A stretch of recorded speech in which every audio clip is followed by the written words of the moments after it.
We are broadcasting. Hello, Seder Academy disciples. I'm here with Leah Koenig, and we're going to give everyone a few seconds to filter in. But Leah, let's start. Like, if you were on my podcast, I would say to test your levels, what did you eat for breakfast? Oh gosh, we are a big Cheerios family. So my 5-year-old, my 1-year-old, my husband and I all ate Cheerios. Great. Just, That sounds yeah. delicious. What more? Actually, I don't know what we're gonna do for Passover. My 5-year-old's like dealing with the fact that he'll have to give up Cheerios for the week. I also think, something we've been talking about is the fact that we've all now just bought all this stuff. I don't want to get rid of it. So I think everyone sort of will deal with that in their Yeah. own way. You can sort of like virtually sell it and keep it in your house still. Right. Okay, so we have a nice number of people in here, so I'm just going to get started. Great. We are here with Leah Koenig. She is a food writer and the author of this beautiful book. I really, really love it. It's called the Jewish Cookbook. And actually, I'm going to put links in chat right now. Usually someone else is doing the tech stuff team here, so I'm just going to put a bunch of links in the chat right now, and then I'm going to forget about that until the end. And as usual, everyone can write in Q&As, and I will. Great. Did I just do my chat or no? Did I mess it up? Guys, this is why usually I like having Josh here. Okay, so all these links are now in chat. And Leah, the reason I wanted to have you on is because you shared this really amazing resource. In addition to just being a wonderful writer and food personality, and a big fan of tablets, you put something together that was really, really great. And it's in one of the links I just shared. It's called it's a Google Google spreadsheet, I guess. And it's Pare Down Passover, Seder and Weekday Meal Plans. So what is this list that everyone can access, as I said, in the chat function? And why did you make this? Yeah, so it is something that I made that has taken on a bit of a life of its own. I originally made it, first I'll explain what it is. It is basically a Excel document that has sample menus for both Seders, Shabbat dinner, for Passover, and then kind of suggestions for weekday meals, both for lunch and dinner. And I originally made it because I was actually doing another class with my sister-in-law, who's a rabbi at a synagogue in Philly called the South Philadelphia Shtibel. And she was like, let's do a Passover class. People are freaking out this year. That includes me. Everything's going to be totally different. Like, people don't know what to cook. They're cooking for 2 people instead of for 70, not 70, 30, whatever people normally cook for. I think people do cook for 70. I wouldn't be surprised. Probably. I can't, in my tiny Brooklyn apartment, that would not be a thing, but I'm sure lots of people do it. So I just wanted to create something that would take some of the anxiety away from people. And I have these 6 cookbooks that I've written, and they have a lot of Passover recipes amongst them. And I was like, I am just going to create a meal plan and be mostly my recipes because I know them and I trust them. And then I filled in the gaps with some recipes from Adina Sussman and other Torievi and other kind of Jewish and some non-Jewish food writers that I trust. And I shared it with that class, and people freaked out, and they were like, thank you saved Passover. And I was like, oh, it's just an Excel spreadsheet. But it seemed to connect with people. So I've just been making it super open source. I've been sharing it on Facebook and Instagram, and whoever wants to use it, it's my gift for Passover this year. No, this is truly a gift. Hold on, sorry, my cat wants to come in. It's 4 p.m. I should be in front of a Zoom camera right now, showing everyone my butt. So let's talk about this. For the first Seder, you have a pretty straightforward menu. It's matzo ball soup, gefilte fish optional, green salad, roast chicken with orange and fennel, herbed quinoa, and wine poached pears. Yes. That seems pretty manageable, but I'm someone who has never hosted a Seder before. Never really thought I would be in this position because I have family nearby. I have friends with bigger apartments than I have. So why is it that you structured the meal in this way? And then the second Seder is a little bit different, but has that same basic structure. Yeah. So I wanted to create the most complete feeling Seder meal that I still felt was doable, even if you were only cooking for 2 to 4 people. If you're cooking just for yourself, you know, and you're zooming into someone else's Seder, you should just eat scrambled eggs for a Seder. Like there's like, unless it really brings you joy to make, you know, brisket and all of that. Otherwise, like just put your sweatpants on and just like enjoy the Zoom Seder and enjoy the camaraderie of the people you love around you. But like, you don't have to fuss, like drink good wine and like call it a day. But if you are hosting for like either yourself and a spouse or yourself and a roommate, or, you know, maybe you and like the neighbors down the hall that you know you've all been quarantining and you feel comfortable doing that, not going to make any judgments. People can make their own safe decisions. You know, I wanted to make a menu that felt doable, but still like it wasn't going to leave you with just months worth of leftovers. But, you know, people can pick and choose. They don't obviously have to make the whole menu. You know, if they want to just serve a nice bar of chocolate for dessert instead of dealing with the wine poached pears, which is simple, but like, you know, it is an extra thing to cook. You can kind of mix and match as you want. And so, you know, when I first wanted to talk to you, I thought, okay, let's have Leah on and we'll talk to her. There's 2 Seders. That's a bunch of stuff to deal with. But what I kind of forgot is that Passover is 8 days long. So yes, we kind of caught up on these 2 big meals, but there's a lot of dietary restrictions that a lot of people follow for the rest of the week. And so something I love is that you basically have holiday lunch number 1, holiday lunch number 2, and you really have a lot of like weekday dinner ideas. And so how are you preparing? I know you're in Brooklyn with your husband and kids. How are you preparing to tackle not just a 1-night event, not just a 2-night event, an 8-day and night, sort of free for all where food is not as simple as it seems right now? Yeah, you know, I think that this is a phenomenon that happens every year. A lot of us put like all of our energy into 1 or 2 Seders, depending on, you know, where we are and what we do.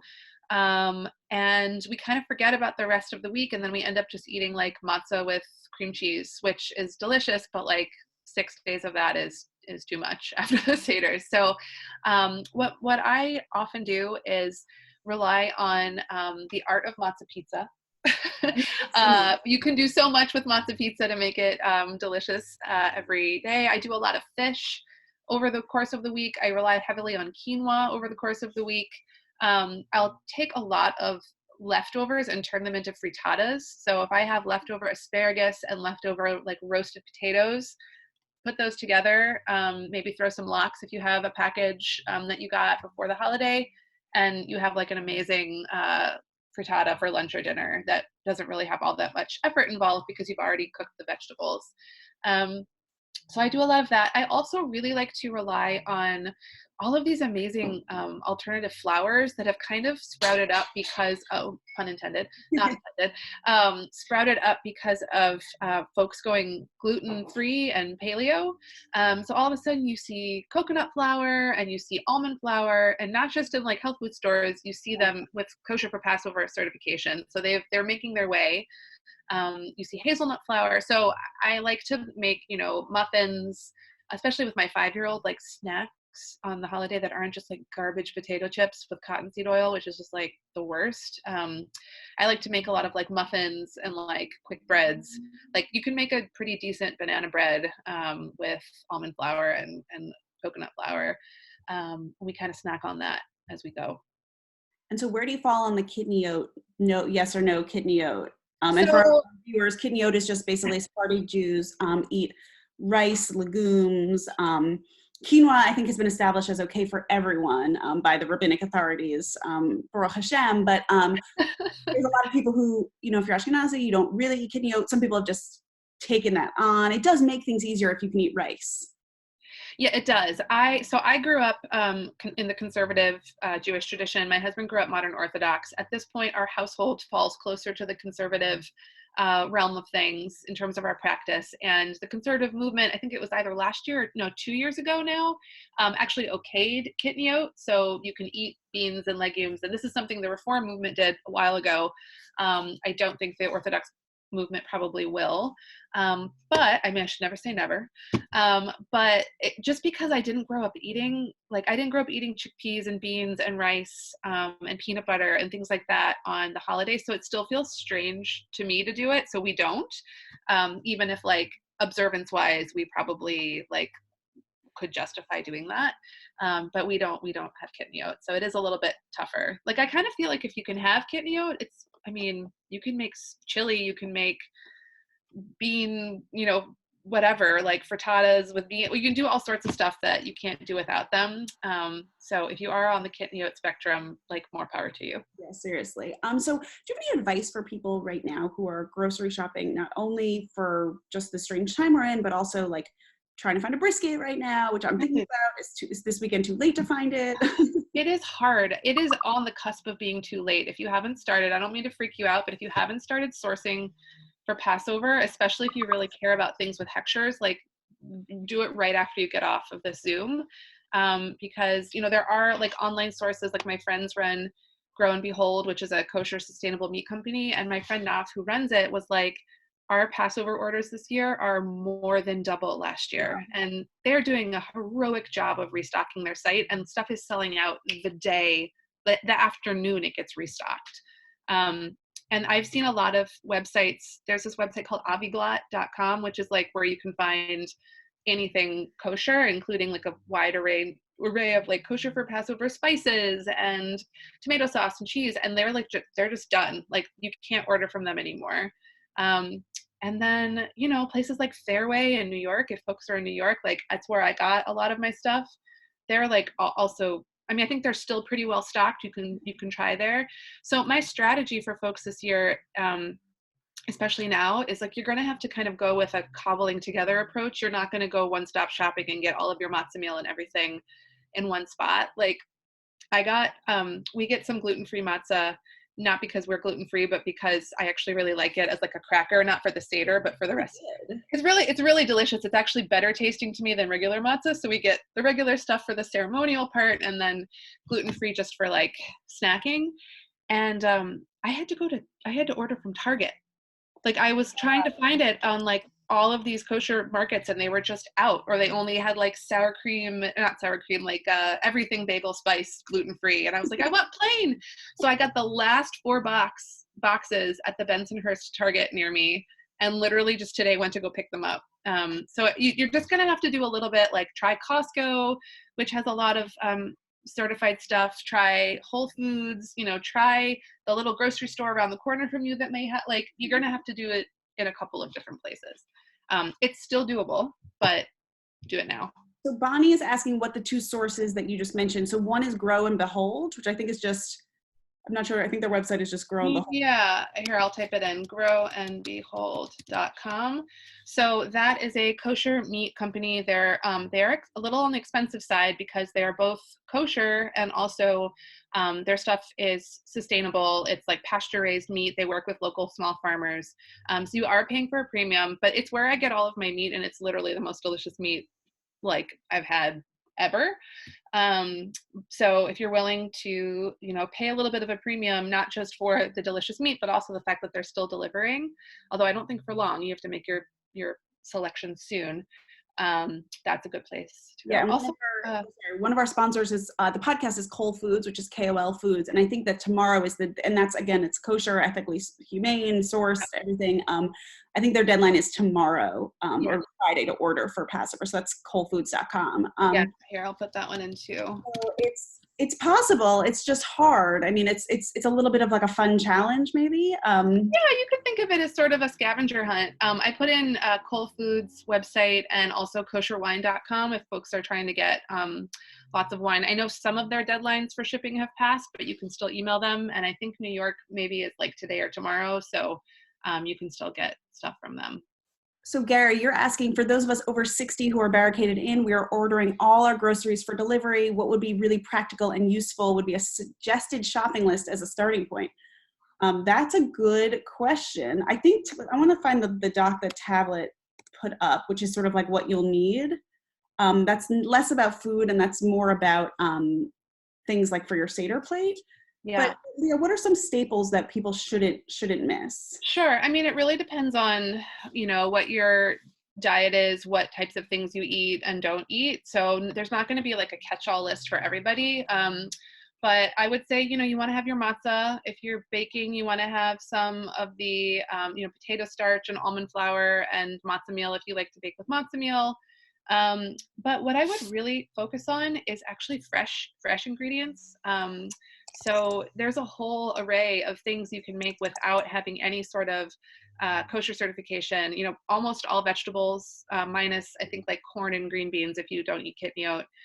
All fruit, all fish, all, you know, obviously all kosher fish, all meat and chicken. Quinoa, I think quinoa maybe needs a certification, but I'm not 100% sure. So that depends on your level of observance. But there's so many ingredients that you can focus on with that, you know, without the restrictions in mind. So I want to talk to you about something important, which is haroset. So you did an amazing feature. I'm just going to pull the link up so that people can find it. I feel like I developed those recipes at a very different feeling time, but the recipes are still relevant. So I'm gonna just put the link. Will you tell us a little bit about that project? Sure. So Tablet kindly got in touch with me, I think it was in like September, to develop a global haroset map. So basically, like when you go to the link, there's this map of the world with you know, different parts. I think there's 20 different recipes all throughout the world, everywhere from India to Mexico City to you know, Morocco, wherever, and then the recipes and a little bit of the history of how each place does haroset. Because if you're an Ashkenazi Jew, haroset is typically, you know, the apple, raisin, if you sometimes cinnamon, walnut, and grape juice. But if you live elsewhere, your family comes from elsewhere, it could look like so many different things. So it's really kind of a celebration of the diversity of haroset in map form. This is a good year to try. I mean, I've never made haroset before, and I was sort of so easy. It's actually very pantry friendly because it's like storage apples, like, and dried fruit and nuts. So yeah, and I almost feel like depending on the funny things you have in your pantry, you can actually like make Yemenite haroset if you have cardamom and coriander and ginger. And so there's actually a fun way in which this could be the year you take on a new and different haroset recipe. For sure. And it's actually a really fun kind of low key way to if you're doing a smaller Seder, to bring a little bit of fun to it without like having a, you know, giant brisket left over that you're like, I can't, this is like 6 pounds too much brisket. Yeah, I'm excited about the idea of having, like, if you make a normal amount of food for just 2 people and having brisket for days. Yeah, and honestly, brisket does freeze even after it's cooked well. So you can portion it into like meals and freeze it, and then eat it even after Passover. You can thaw them out and warm them up. So brisket, you know, if you are feeling compelled to make a brisket, you absolutely should. But yeah. So let's talk about some dessert items. I see on your list you have a really nice thing. It's almond butter matzah, which is just matzah, almond butter, bananas, and honey, which sounds really easy and delicious. Are you like, where do you fall on like the chocolate covered matzah? Like what are some, no? Oh, no, I love it. I love it. So there, you know, if people have heard it in different names, they've heard, you know, matzah toffee, matzah butter crunch, matzah crack, which is not a very sensitive name, but it talks about how addictive chocolate covered toffee matzah is. The recipe is by a woman named Marcy Goldman. She's a Montreal based cookbook author. And she like developed this recipe in the 1980s, and it has just caught on like wildfire. And it's now like, I would say it's part of the Passover canon. It has very much transcended its source. You can find like, you know, Ina Garten's version of it and like Nigella Lawson's version of it.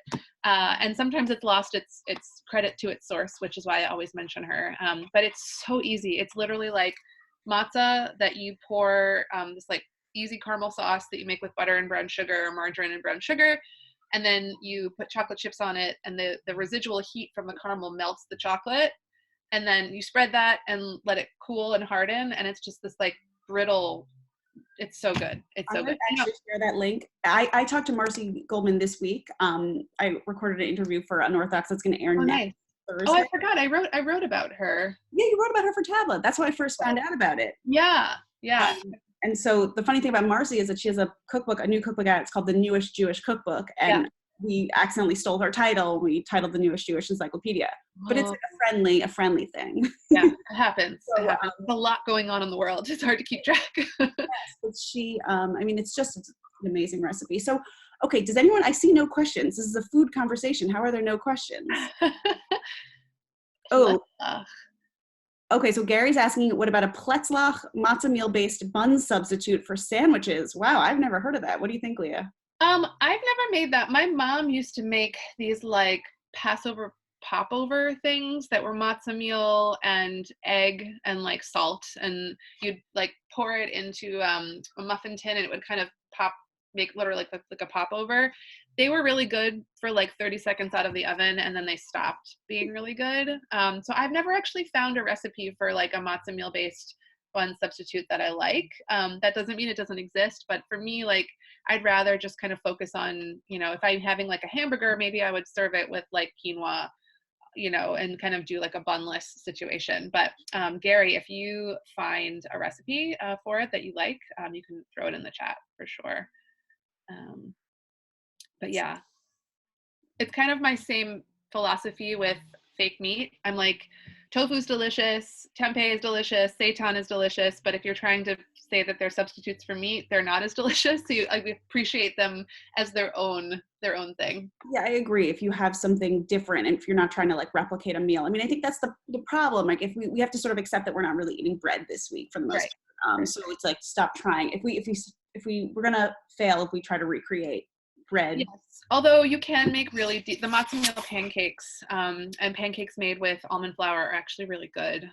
They're not exactly the same as like a fluffy stack of buttermilk pancakes, but they're my 5-year-old approves, and he's a tough critic. So. Well, it's funny because Passover seems like it'd be a really like celiac friendly or gluten-free friendly holiday, and it definitely is. But the irony is that matzah, like gluten-free matzah, doesn't fulfill the Passover mitzvah. The mitzvah of matzah. I wrote a story about this a few years ago, and it like always pops up every year because.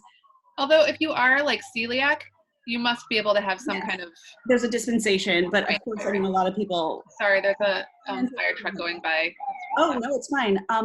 Leah Koenig, I'm gonna let you get back to your house because I read on Facebook that it's like a musical theater. It's like a music studio. It's a homeschooling station. It's probably a full test kitchen also for you. There is a lot going on. I actually recently, like 30 minutes ago, filmed a video of making macaroons while my son was like watching television because his school day was over and I just needed him to be quiet. And my husband was learning Torah with some friends on Zoom. So there was like a lot going on. My daughter was napping. So there's a lot. Oh, I actually just see a question that may have accidentally just come straight to me. Cooking for yes. With Mindy, do you see that? Yeah, so Mindy's saying cooking for fewer people and with limited grocery access at the moment. Any ideas for consolidating Passover staples? Cooking for fewer people and with limited grocery access at the moment. I don't know what you mean by consolidating Passover staples. I'm not exactly sure what that question means, but what I would say is, for example, in the document that you shared, Stephanie, the pared down Passover menu, I say like, if you make matzo ball soup the first day, you're going to have leftovers for the second day. So like, think about what you can take from your first Seder and serve again for your second Seder. Maybe you freshen it up with like a little bit of like lemon zest in your matzo balls or like some fresh dill or fresh parsley or whatever to kind of liven it up. But do the best you can to kind of bring one meal into the next in a way that doesn't feel depressing. And Ina Steinberg is asking, how do you avoid being wasteful with some of the Seder plate requirements? For example, even a small jar of horseradish would be 99% uneaten. I would say I love horseradish, and I feel like that if you get a small jar and you like eat it throughout the week, which is what I look forward to doing. What do you think? So it's a good general question. I mean, for me, like horseradish is something I use in other places. Like for example, I would mix it with mayonnaise, like, even not during Passover. It lasts for a while in the fridge and you could like serve that on top of a sandwich. It's really good on top of like grilled meat. So if you have like Passover horseradish left over, you can use it in a lot of different ways besides gefilte fish. Wow, there's a lot of siren stuff going on outside. But in general, I would say the thing that people seem to stress out the most about with the Seder plate is the zeroa, the roasted shank bone. If you can't find a roasted shank bone, you can absolutely use like a roasted chicken wing or chicken neck or chicken leg. And I know vegetarians sometimes use a roasted beet. So, but using a chicken wing is actually like totally fine by Jewish law. So you don't have to go out of your way to find a roasted shank bone this year, especially because you can't go to the butcher as easily and be like, hey, save one for me, because everything's at a premium this year. Yeah, I mean, I think that broadly throughout this Seder Academy, we've been sort of saying like, we're offering you this dispensation. Don't make your lives more chaotic, harder than they are right now. Everyone is dealing with the bizarre uncertainty of the situation. And if you can't get one of the things that has to be on the Seder plate, you can sort of just wing it. And I don't think anyone is holding that against anyone. Yeah. Leah, thank you so much. Everyone can find out more about Leah at leahkoenig.com. That's LeahKoenig.com, and on Instagram at Leah Koenig. And I want to, wait, where's that book? I want to say that this is an amazing book. Also, it like feels really nice, like a little bit cloth. The Jewish Cookbook. Thank you. I was going to say, usually I would say like buy it for your Seder hosts, but since many of us aren't going to have Seder hosts this year, buy it for yourself. It'll be a nice gift for yourself. Okay, thank you everyone for being here. We'll be back tomorrow with some more fun stuff. Good luck, everybody.